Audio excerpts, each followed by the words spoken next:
Paz do Senhor, meus amigos, me chamo Herbert, sou da Assembleia de Deus Ministério de Madureira, em Araruama, aqui no Rio de Janeiro.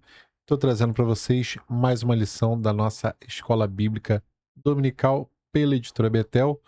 Hoje estou trazendo para vocês a lição de número 5, lição essa que traz o seguinte título: A importância do jejum na vida dos discípulos de Cristo. Essa lição vai ser ministrada aí na sua igreja no dia 1º de fevereiro, primeiro domingo já do mês de fevereiro, tá bom? Antes de começar essa aula, eu vou pedir para que você já deixe o like. Isso ajuda pra caramba a divulgar o material que é feito aqui. Se você ainda não conhece, caiu de paraquedas aqui no canal, toda segunda-feira eu posto o vídeo da Escola Bíblica Dominical da Betel, que vai ser ministrado aí na sua igreja no domingo. Então você tem tempo para coletar material, aprender, tirar dúvida, preparar o seu esboço para já no domingo chegar afiadinho ali para receber a sua turma, para trazer um material de qualidade para eles. Também no nosso primeiro comentário fixado, a gente tem o link para o nosso grupo de WhatsApp, que é onde você coleta esse material. Lá tem PDF, tem slide, tem esboço, tem material de outros professores, tudo 0800, tudo gratuito. É só você clicar aqui embaixo, entrar e ser feliz. Quando você entrar, manda um oi lá que a galera vai falar com você. Se você precisar de alguma ajuda, o pessoal é muito solícito em ajudar, tá bom? Sem mais delongas, vamos ao que interessa. Texto áureo traz Marcos, capítulo 9, versículo 29, diz o seguinte: E disse-lhes: Esta casta não pode sair com coisa alguma, a não ser com jejum e oração. Qual o contexto de Marcos 9? Jesus, Pedro, Tiago e João estavam lá no monte com Jesus, aquele monte onde Jesus transfigura diante deles. Lembra? Ali aparece também Elias e Moisés, vocês conhecem bem a história. E aí, num outro cenário, né, abaixo desse monte, os discípulos ali tentam expulsar um espírito maligno de um filho de um homem, mas eles não conseguem. E aí, Jesus chega e o pai do menino diz exatamente isso. Olha, seus discípulos aí não estão conseguindo expulsar o espírito que atua sobre o meu filho. Jesus expulsa, então, né? Há ali um diálogo que para a gente não é importante agora, mas Jesus expulsa. E aí no versículo 28, os apóstolos perguntam por que eles não conseguiram expulsar o espírito que atuava na vida daquele rapaz. A resposta está no versículo 29, essa que a gente lê aqui. Então, o processo, pelo processo, né, a gente entende que existem alguns níveis de batalha espiritual que vão exigir da gente uma fé mais robusta, uma preparação melhor. Quando Jesus ele fala que esta casta não sai senão por oração e jejum, ele não está dando uma fórmula mágica. Jesus ele está ensinando sobre autoridade no mundo espiritual, que vem através de intimidade com o Pai, através de intimidade com Deus, né? O jejum, ele não serve para mudar o pensamento de Deus ou para dar a Deus mais poder sobre determinada ação. Mas o jejum, ele serve para nos mudar, né? Ele silencia a nossa carne, silencia os ruídos internos e ele nos deixa mais sensíveis à voz do Espírito Santo. Se o pentecostal crê que o revestimento para o poder de Deus é voltado para o serviço, né? O jejum, então, ele é a manutenção dessa graça que foi derramada por Deus. É o que remove de nós a incredulidade, a autossuficiência, né? Que às vezes vai nos impedir de fazer coisas com humildade. Aquele famoso levar no braço. Ah, isso aí eu já fiz, isso aí eu sei fazer, isso aí eu sei tocar. Que às vezes a gente está tão acostumado a fazer determinada coisa que a gente já está fazendo no automático, né? Na verdade, tudo a gente tem que ter uma dependência do Senhor e fazer com humildade. Até quem louva muito bem, quem prega muito bem, depende dessa humildade para que não faça aquilo no automático. Então, a gente vai se deparar com algumas situações na nossa vida que, por mais que a gente analise, a gente não consegue ver uma forma de prosseguir, um jeito de continuar. A Bíblia, ela está abarrotada de situações como essa. E aí, o jejum, ele traz uma direção diferente da que a gente está observando.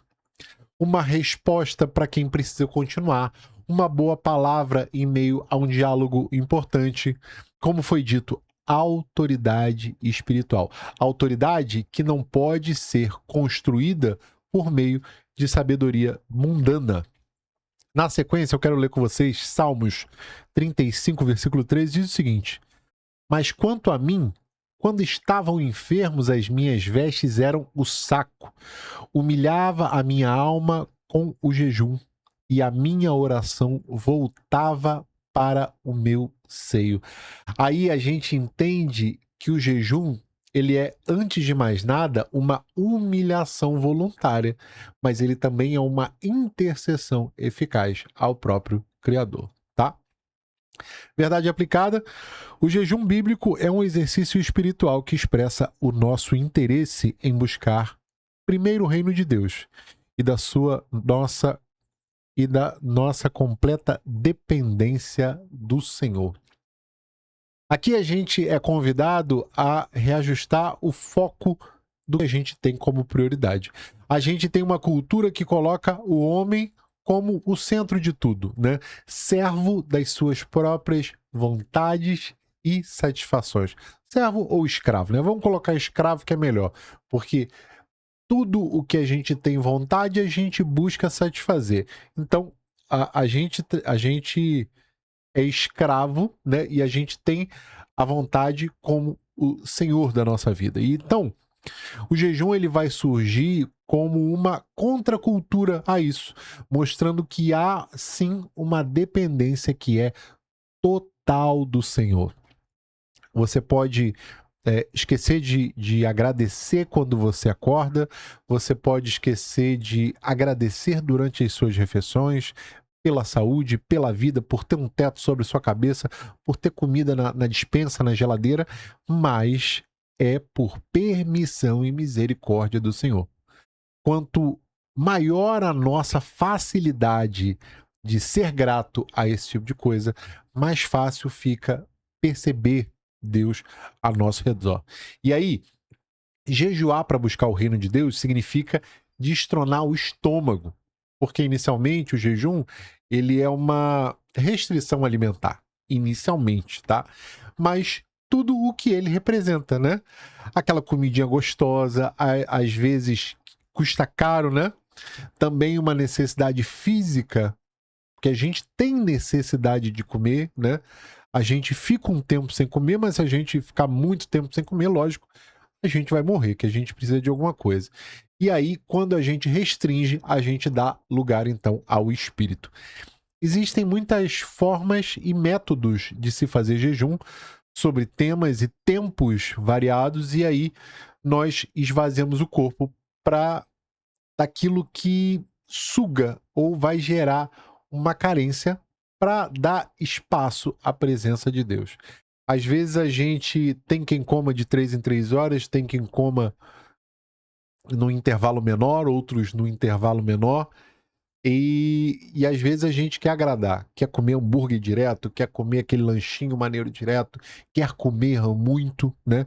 A gente tem ali o estômago como um senhor também, e a gente vai falar sobre isso mais à frente. Objetivos da lição: ressaltar que Jesus afirmou a relevância do jejum, reconhecer o valor espiritual de jejuar e orar conjuntamente e identificar o jejum como uma prática vista em toda a Bíblia. Texto de referência vai trazer Mateus 4 e Mateus 6. Vamos ler. Diz assim: Então foi conduzido Jesus pelo Espírito ao deserto, para ser tentado pelo diabo. E tendo jejuado 40 dias e 40 noites, depois teve fome. E chegando-se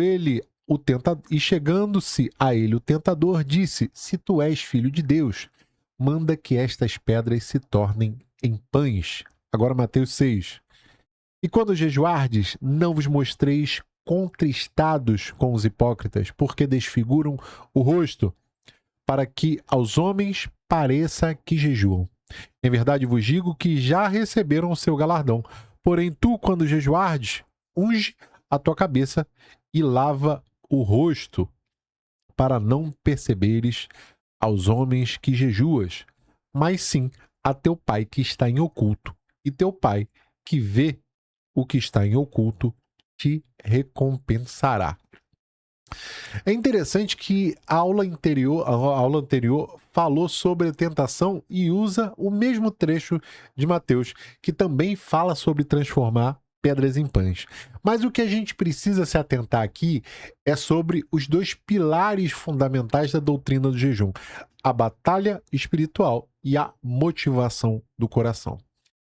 Vemos Jesus sendo conduzido pelo Espírito ao deserto e é fundamental entender que o Filho de Deus não usa dos seus atributos, não usa do seu poder. Jesus tinha poder realmente para transformar pedras em pães. E ele poderia fazer isso para vencer essa situação. Na verdade, ele esvazia-se, né? E ele passa a depender do Espírito Santo e também da palavra de Deus. Na situação, ele está ali fortalecido pela disciplina do jejum. Os 40 dias que Jesus faz jejum, eles não vão representar para a gente uma greve de fome, mas era uma preparação estratégica para que o ministério público de Jesus fosse lançado, né? E algo muito grande do qual ele poderia suportar. Lembra que situações graves vão exigir medidas proporcionais. Lá em Mateus 6, a gente está no Sermão do Monte, né?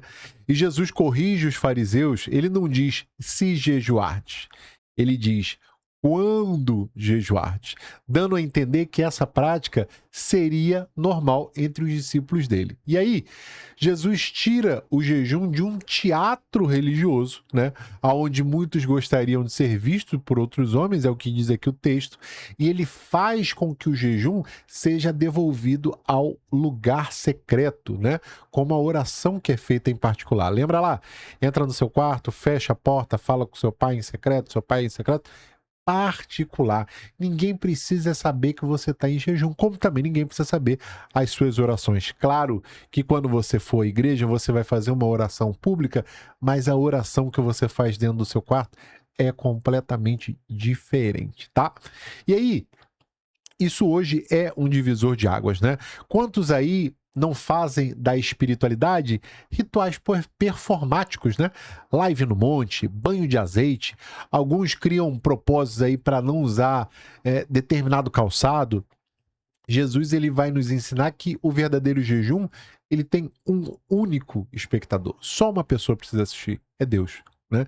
Se o jejum em Mateus 4 vai nos preparar para vencer o Satanás, o jejum de Mateus 6 vai nos preparar para vencer o nosso próprio ego. O galardão dos hipócritas é o like, né? O elogio, a fama de santo. Olha, lá vai um santo homem de Deus. Veja como ele jejua, veja como ele ora. O Senhor não quer isso, ele quer algo particular, não para ser visto por homens. Aquele que foi visto por homens já recebeu seu galardão, vai ficar com a fama. O galardão de Deus, ele é a resposta. Aquilo que está em particular que só você sabe. Aquilo que ninguém vê, ninguém conhece, mas o Senhor sonda. Tem uma informação importante em Atos 13, 2, que eu não botei aqui, eu não coloquei no slide, mas eu vou ler para vocês, está aqui no meu rascunho. Diz assim: servindo eles ao Senhor e jejuando, disse o Espírito Santo: separai-me agora Barnabé e Saulo para a obra que vos tenho chamado. Através de um ambiente de jejum e oração, a gente tem um ambiente propício para o Espírito Santo atuar e também direcionar. Você pode perceber que em alguns dias da sua vida a oração começa a ficar meio morna, às vezes até fria. Você fala assim, eu não sinto mais a presença de Deus, eu estou precisando, eu oro e não ouço nada. Quem nunca teve essa sensação, né? Eu estou orando, parece que eu estou falando com as paredes. Faça um jejum. Levante um propósito. Certamente, como foi o caso aqui, né? Não foi um jejum de um único dia e também um tempo de oração também não de minutos, mas o Espírito Santo ele vai te tornar sensível para que você ouça o direcionamento dele. Então, teologicamente, sobre os 40 dias de jejum de Jesus, né? Ele está associado diretamente a Jesus. 40 dias, jejum de Jesus.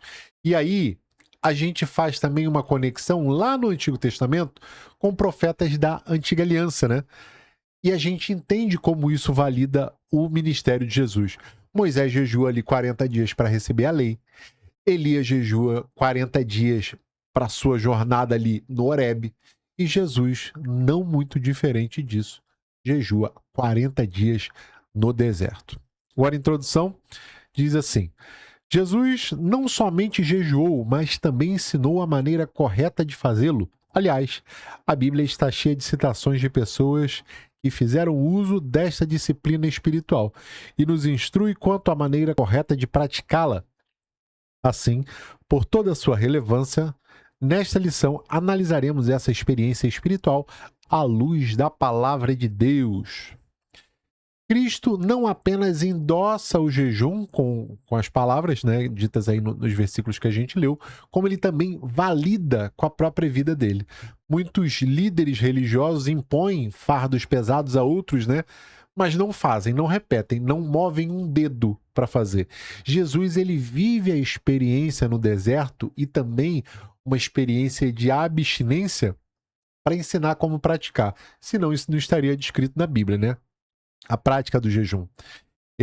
Alguns do marketing vão dizer que é a prova social. Jesus é a prova social. Ele jejuou 40 dias. Ele tem autoridade, ele tem lugar de fala. E a gente precisa reproduzir o que o mestre fez. Então, o jejum, ele não é uma prática exclusiva do supercrente. Também não é uma norma que ficou lá atrás no Antigo Testamento ou até no Novo e que a gente não faz agora. Mas é uma disciplina que é fundamental para qualquer um que busque profundidade na comunicação com o Senhor.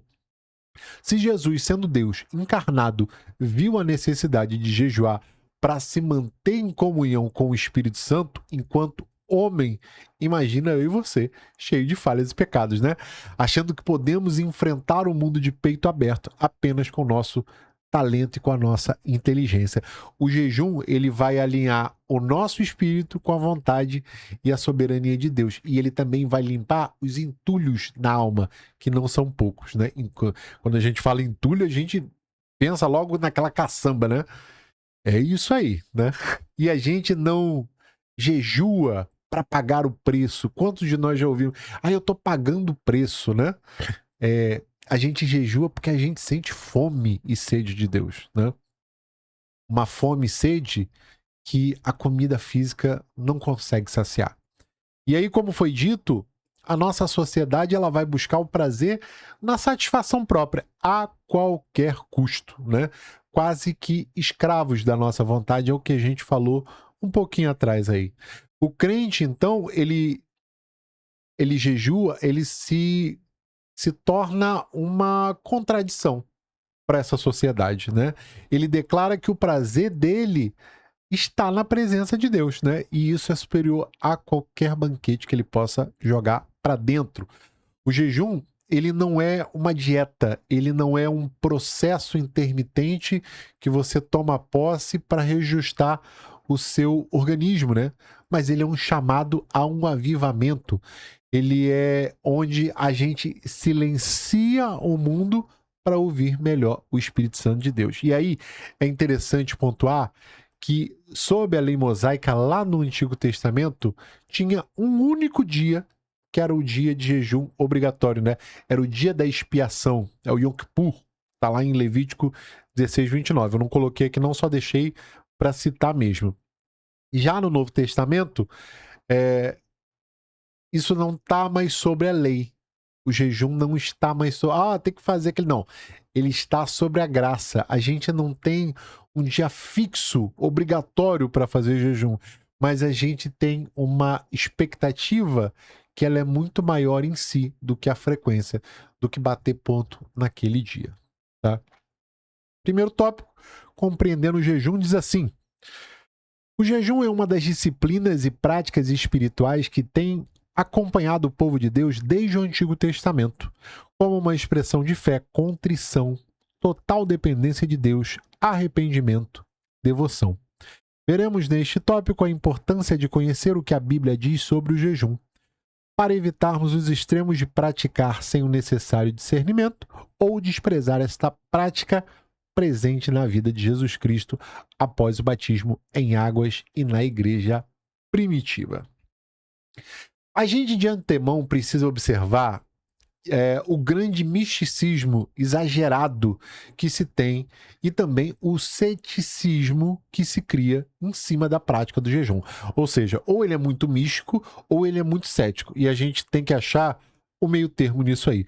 O jejum, como foi dito, ele não é uma greve de fome para você usar aquilo para coagir a Deus. Ele também não é uma técnica de autocontrole para você dominar os seus impulsos aí, como a gente vê em muito canal de estoicismo aí pelo YouTube ou no Instagram. Você já deve ter visto algo a respeito, né? A revista que vai destacar para a gente é que se trata de uma disciplina espiritual que perpassa o Antigo e o Novo Testamento e resiste até hoje, até os nossos dias. Tamanha é a nossa importância, é a importância do jejum, né? E aí, ele é uma resposta de que o que nós comemos é vital para a gente se manter de pé, mas que a dependência de Deus ainda está acima disso, né? O jejum, ele serve para buscar a face de Deus. Ele expressa arrependimento, ele alinha a nossa vontade com a vontade de Deus. E o que a gente precisa evitar, como eu falei no início, são esses extremos. Ou um misticismo exagerado, ou um ceticismo exagerado, né? O fanatismo, que vê no jejum como uma moeda de troca, o tal do pagar o preço, né? Não fala muito sobre o assunto, né? Ele despreza a mortificação da carne. Você vai ver que muitas igrejas não tocam no assunto. Tem igreja que não fala de pecado, né? É só vitória, é só graça, é só glória. Senhor te perdoou e agora vai dar tudo certo. Mas existem assuntos que a gente precisa falar. A gente precisa falar do pecado, a gente precisa falar da oração, a gente precisa falar também da prática do jejum, né? Então, essa lição aqui, ela vem para colocar em voga a prática do jejum. Muitos só jejuam quando a casa cai, né? Quando o desemprego vem, quando o relacionamento acaba, quando a doença chega. E aí, é claro que é válido buscar a Deus no momento de angústia, mas a compreensão madura do jejum, ela vai fazer com que a gente pratique o jejum como um estilo de vida preventivo, antes do pau quebrar, né? Então, igual a oração. Antes que o mal sobrevenha, a gente já está orando. 1.1. O jejum bíblico. O jejum bíblico pode ser definido como a abstinência de alimentos por um período de tempo com finalidades espirituais. Essa disciplina espiritual não deve ser usada para conseguir alguma coisa de Deus, como se fosse uma barganha, mas como uma expressão de humilhar-se diante de Deus. Então, vamos lá. Via de regra, o jejum é essa abstenção voluntária de alimentos para fins espirituais. Ponto. Quando a gente jejua, a gente abre mão da nossa natureza adâmica, né? Daquilo que nos põe de pé, porque se você reparar, uma pessoa que está há muito tempo, esses acidentes que acontecem, né? Que o avião cai na mata, a pessoa fica muito tempo sem comer, você vê que a pessoa vai ficando debilitada. Então, a comida é aquilo que nos mantém de pé. É a natureza adâmica, a nossa parte biológica, vamos colocar assim, né? Então, basicamente, o jejum ele pode ser de 3 tipos. O primeiro é o normal, é quando você corta o alimento fora e deixa só a água. O segundo é o parcial, que é quando você mantém a água e você come, mas você restringe determinados tipos de alimento, que é aquele que Daniel faz, né, quando está lá encarcerado. E aí tem o outro que é o total, que é o caso de Esther. Paulo também faz ele, né? E também é o que o povo de Nínive faz quando Jonas prega lá na cidade. Existem também outras formas de jejum, onde você vai renunciar determinadas coisas como distrações, hábitos, tempo de qualidade com coisas que te gerariam prazer, jogo, série, Netflix, enfim, né? E aí a pergunta que você pode estar se fazendo é: posso fazer um jejum de 12 horas? Pode. Posso fazer um jejum de 24 horas? Pode. Posso fazer um jejum X horas por dia, né? Um pouquinho todo dia? Pode.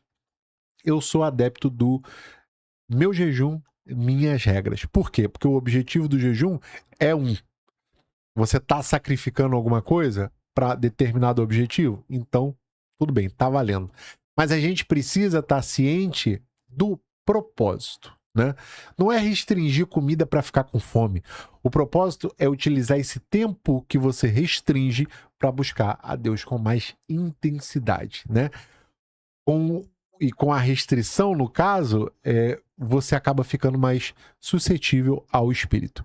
Uma pessoa que eu amo, respeito e gosto muito, falando sobre o assunto, né, jejum, é o pastor Luciano Subirá. Ele tem um livro chamado A Cultura do Jejum. Vou mostrar para vocês, ó, esse livro aqui, tá? É uma leitura excelente. Ele vive indo tudo quanto é podcast, programa, falando sobre o assunto. Eu considero ele uma autoridade neste assunto, tá? Vou deixar o link aqui na descrição para vocês, caso vocês queiram adquirir o livro, tá?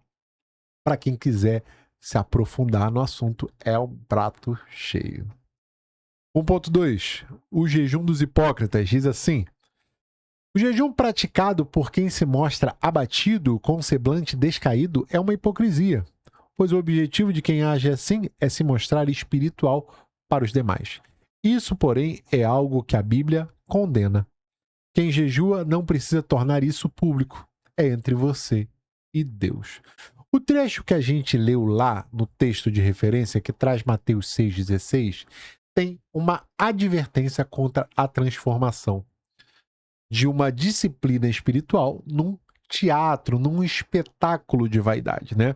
O jejum dos hipócritas, ele não apoia, ele não aponta para a glória de Deus, mas para a glória daquela pessoa que faz, do próprio praticante, né?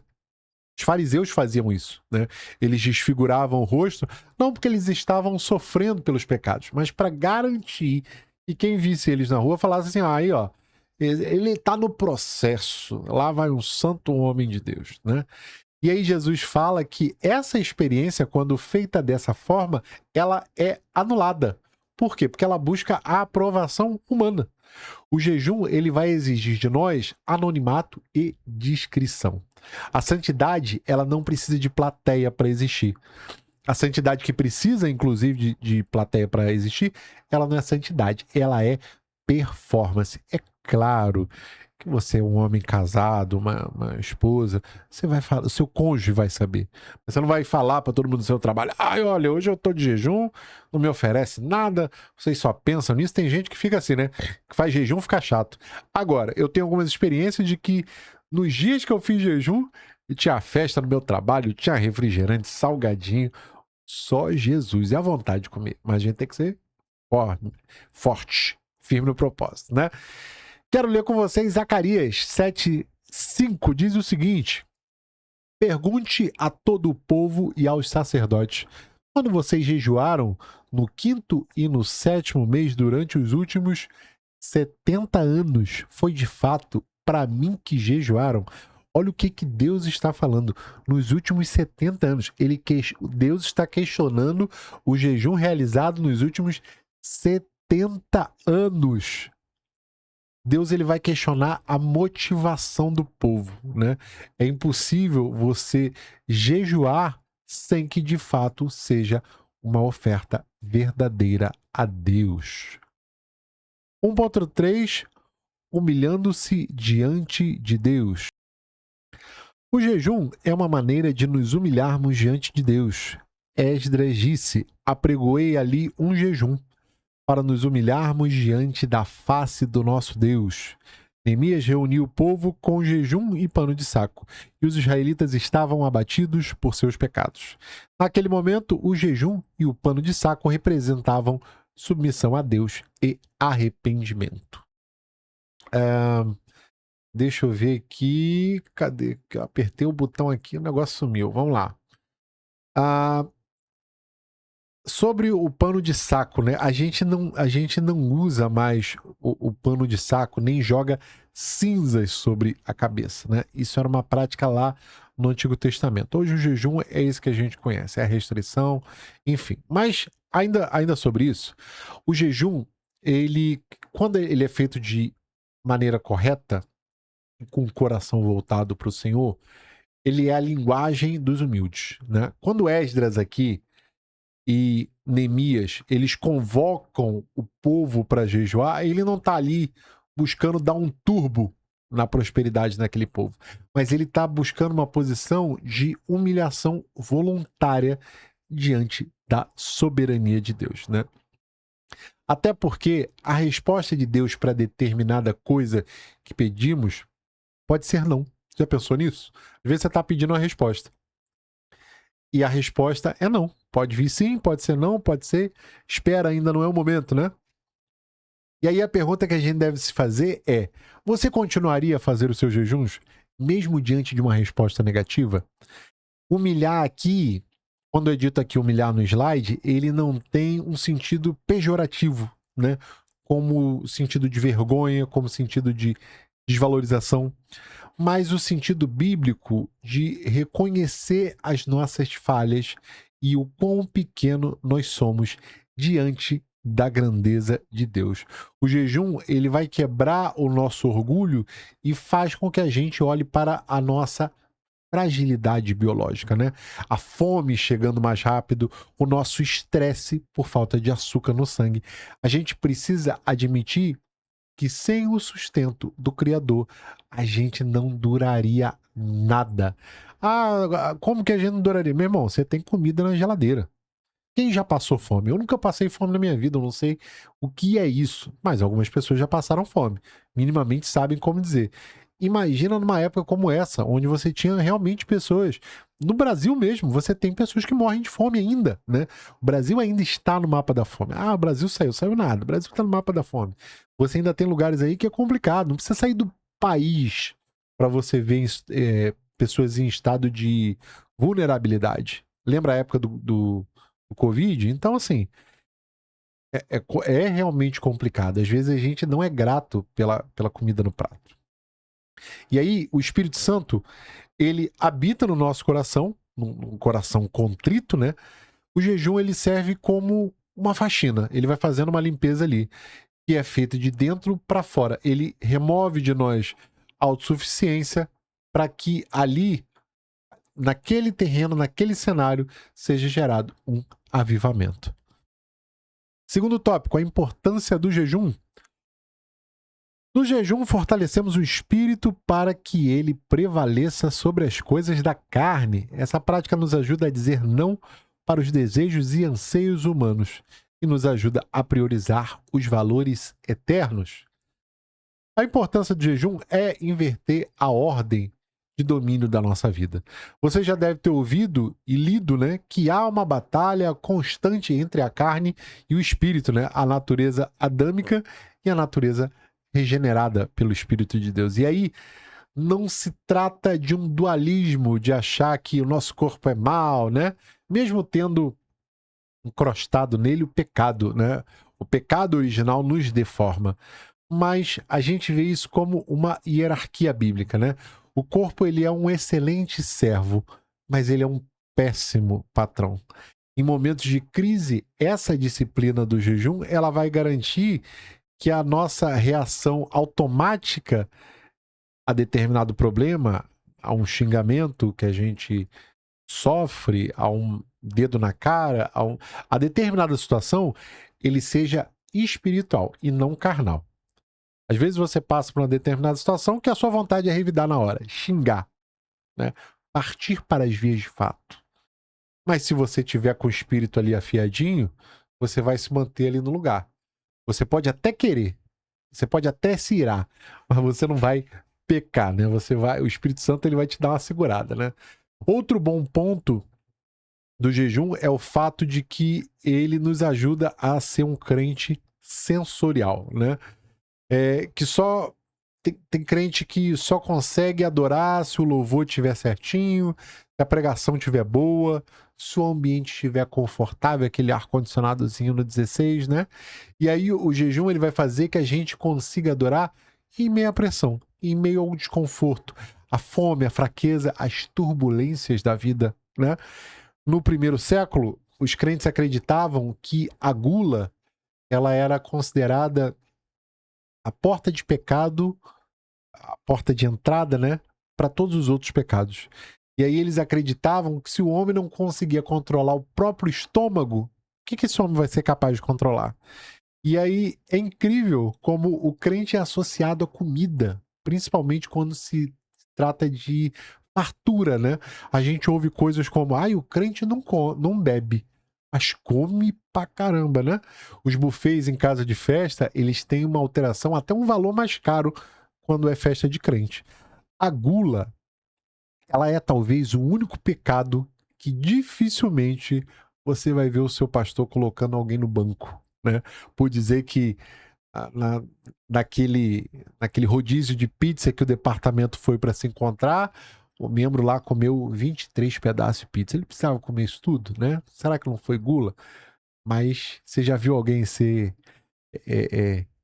tomar um banco porque comeu demais? Difícil, né? 2.1. O jejum e arrependimento. Não podemos achar que o jejum é sinônimo de arrependimento ou contrição. Lembre-se que Jezabel convocou um jejum. Em Isaías 58, 1 ao 14, o profeta denunciou a conduta do povo, pois a essência do jejum, que agrada a Deus, não se resume a abster-se do alimento ou subjugar o corpo. A mensagem de Isaías confirma o que o salmista declara. Ou seja, o jejum não deve ser uma prática isolada de outras atitudes. O jejum precisa ser acompanhado de humildade, contrição e oração, além de expressar disposição de mudança, de conserto e de negar-se a si próprio. Antes da gente falar da aula, quero perguntar para você, você já conhece o nosso clube de membros? Se ainda não, quero apresentar para vocês. A partir de R$ 1,99, você consegue ajudar o nosso canal a crescer e a se desenvolver, trocar de equipamentos, enfim.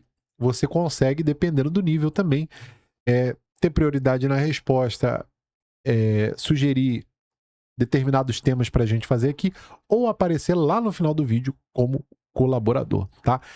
Clique aqui embaixo, veja a melhor maneira e de antemão já agradeço para você. Agora, vamos ao que interessa. Tópico 2.1. O jejum e o arrependimento, eles devem andar de mãos dadas, né? Mas eles não são a mesma coisa. O jejum é a forma física, né? E o arrependimento, ele é a atitude do coração. Jezabel, ela vai proclamar um jejum para encobrir um assassinato e um roubo. Vou refrescar a sua memória aqui. Acabe queria uma vinha que pertencia a Nabote. Ele oferece, Acabe oferece a Nabote uma outra vinha ainda maior, ou um valor em dinheiro na vinha dele, porque era do lado ali do castelo, né? Nabote recusa, uma vez que a herança dos pais, né? E a lei da época não permitia a venda daquilo que viesse através de herança. Jezabel, então, trama para que 2 homens acusem Nabote de ter amaldiçoado tanto a Deus quanto ao rei. Nabote é apedrejado e morre. Ou seja, é possível você fazer uma liturgia correta, né, com o coração podre. Isaías, ele vai alertar que Deus detesta o jejum que convive com injustiça, contenda e com opressão. Jejuar, ele não é uma borracha potente que apaga os pecados não confessados. O jejum, ele precisa ser o reflexo de uma tristeza interna pelo pecado e pelo desejo de mudança. Quando a gente jejua, a nossa consciência é amplificada, né? As nossas defesas caem e o Espírito Santo ele traz à tona o lixo entulhado que está lá na nossa alma, como a gente já falou. Mágoa, orgulho, hábitos ruins, né, etc. O jejum, ele é a porta para o conserto. Ele não substitui a obediência, mas ele nos capacita a ser mais obedientes. Se o jejum não te ajuda a ficar mais parecido com Jesus, perdão, ele só serve para você passar fome. E quem gosta de passar fome? Ninguém, né? 2.2, jejum e oração. A Bíblia traz muitas passagens em que o jejum está associado à oração. De acordo com as palavras de Jesus, há ocasiões nas quais a oração deve ser acompanhada de jejum, uma vez que há castas de demônios que só podem ser expulsas com oração e jejum. Contudo, não encontramos nas Escrituras uma ênfase no jejum como há em relação à oração. E quando jejuamos, não devemos considerar que essa prática nos faz merecedores de ser atendidos em nossas orações. Na parábola de Jesus, o fariseu que orava e jejuava não foi justificado. Vamos lá. Jejum e oração é igual arroz e feijão, né? Inseparáveis. Mas por quê? Porque vai ser difícil você ver o jejum aparecer de maneira isolada, né? Da mesma forma que meditar na palavra do Senhor é também uma disciplina espiritual. O jejum, ele não compra resposta de oração, mas ele afia o intercessor, que é, no caso, o Espírito Santo. Sabe aquela oração que você faz no pior momento da sua vida, né? Coração quebrantado, sem reservas, porque você já não tem mais nada, você só tem a Deus. O jejum, ele vai proporcionar essa mesma atmosfera de oração. Quando Jesus, não, hoje eu estou confundindo demais. Quando Jesus fala que em determinadas castas de demônios só sai com jejum e oração, Cristo está falando para um cenário sobrenatural, né? E aí, um cenário sobrenatural vai requerer de nós uma preparação que também é sobrenatural. Cá entre nós, né? Se você vai para uma guerra, tu vai com a pistolinha? Não é nada, né? Só se for você, eu não vou.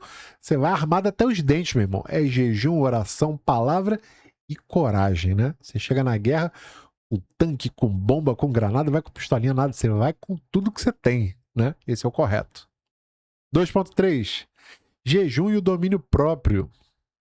Em um tempo com tantas distrações e ativismo, a prática do jejum e da oração pode contribuir muito para exercitarmos a autodisciplina.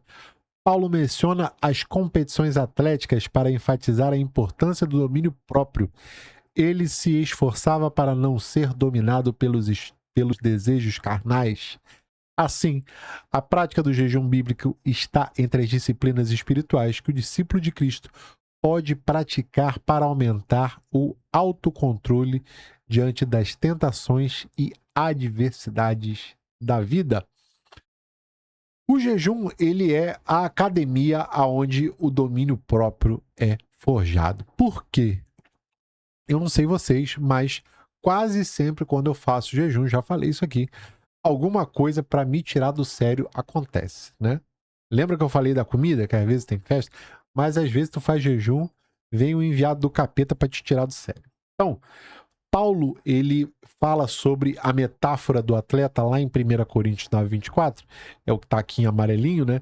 E ele se vale dessa metáfora para subjugar o corpo dele. Um bom atleta, além de treinar constantemente, ele vai cuidar da alimentação, né? Ele vai se privar de certos alimentos, que dirá a gente ter uma autodisciplina que vai nos gerar uma coroa que é incorruptível, né? Quem faz minimamente aí 3 refeições ao dia já vai encontrar um cenário desafiador quando suspende uma alimentação, quando suspende e entra numa alimentação de 12 horas, 24 horas, que é o jejum, né? E aí o corpo já está esperando, né? Ele já está aguardando. A fome, ela é fisiológica, mas não é só uma busca espiritual para frear algo que é tão primitivo, né? E que grita dentro da gente, que é a fome. Quando a gente domina essa coisa que é tão primitiva, essa necessidade, né? a gente pode passar a considerar isso como um degrau para a gente ter mais força, para dizer não para outras coisas, né, que também já viraram rotina na nossa vida, mas que também desagradam a Deus.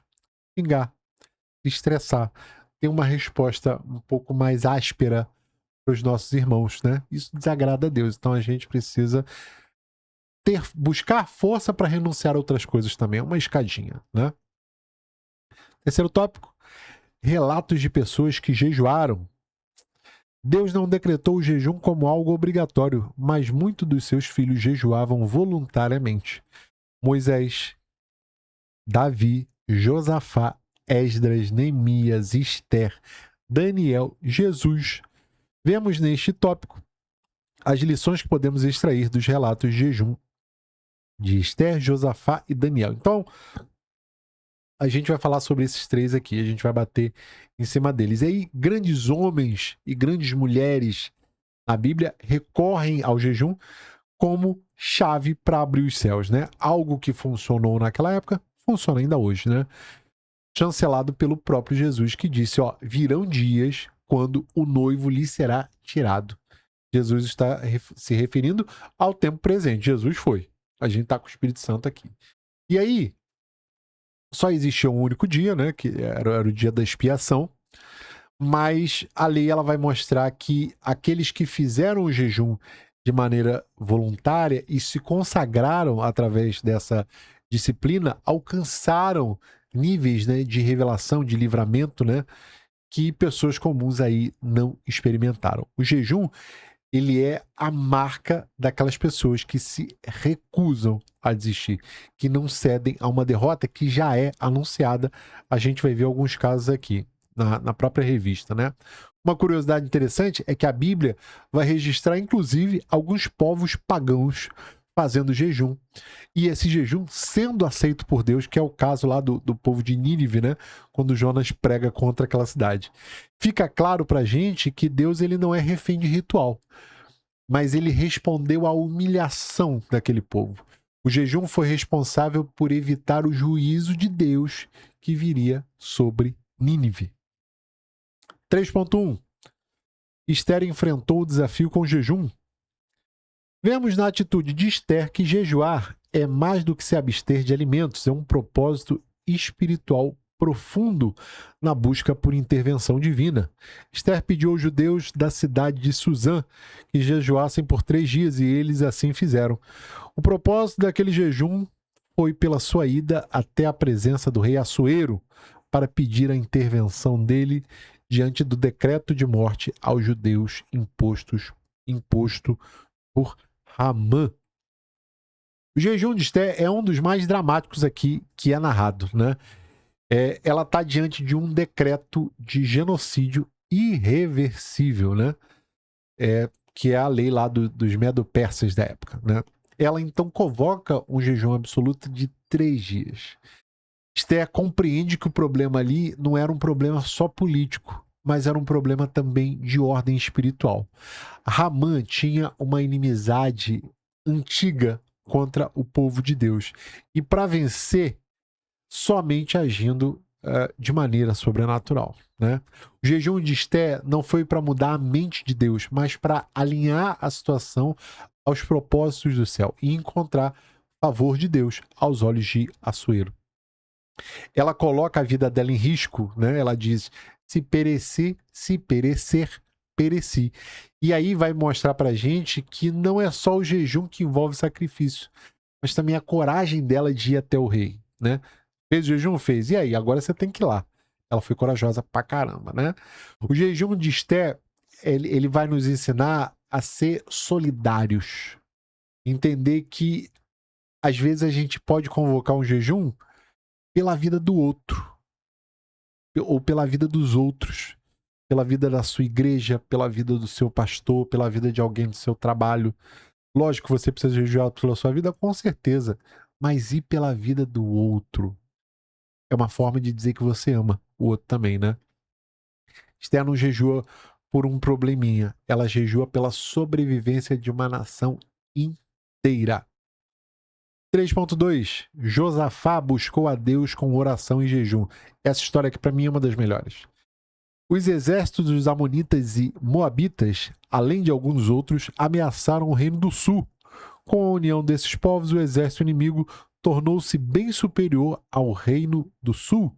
Receoso, Josafá orou, buscou a ajuda de Deus e decretou um jejum nacional. O povo de todas as cidades de Judá se uniu para buscar a ajuda do Senhor.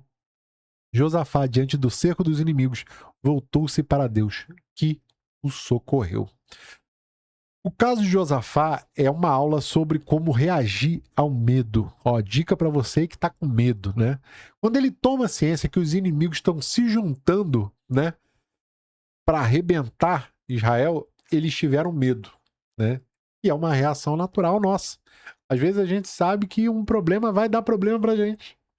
E a gente fala, meu Deus, e agora o que eu faço? Você não fica com medo? Não, vou segurar isso aí, ó. Tenho peito, vou matar no peito. Não, né? E aí, esse medo não deixa ele paralisado.